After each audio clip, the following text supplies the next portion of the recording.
तर मुंबईत सुरू असलेल्या या मुसळधार पावसामुळे किंग सर्कल परिसरात पाणी साचण्यास सुरुवात झालेली आहे। मुंबईत कालपासून अति मुसळधार पाऊस कोसळतोय। पावसाची संततधार कायम आहे। सकाळी 7 वाजताची किंग सर्कल मधली दृश्य आपण पाहतोय। अगदी काही मिनिटांपूर्वीची दृश्य आहेत। सखल भागात पाणी साचण्यास सुरुवात झालेली आहे आणि त्यामुळे अनेक भागात हे चित्र मुंबईमध्ये पाहायला मिळत आहे। पश्चिम उपनगर असो, पूर्व उपनगर असो किंवा दक्षिण मुंबईत सर्वदूर अति मुसळधार पाऊस कोसळतोय आणि त्याचा फटका आज मुंबईकरांना सहन करावा लागणार आहे। आज कार्यालयात जाताना मुंबईकरांना या पाण्यातूनच वाट काढावी लागणार आहे। अर्थात लोकलचा किती खोळंबा होतो हे पाहणे तितकंच महत्त्वाचं असेल। काल लोकलची वाहतूक अतिशय धीम्या गतीने सुरू होती। जवळपास तीनही लोकल मार्गावर 10 ते 15 मिनिटं उशिराने वाहतूक सुरू होती। आजही लोकल वाहतुकीवर या पावसाचा किती परिणाम होतो हे पाहणं महत्त्वाचं असेल।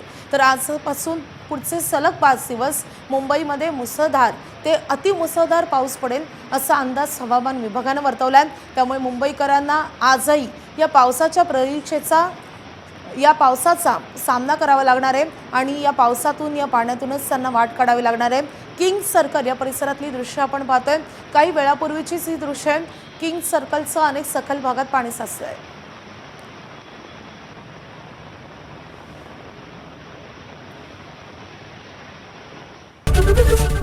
एबीपी माझा, उघडा डोळे बघा नीट।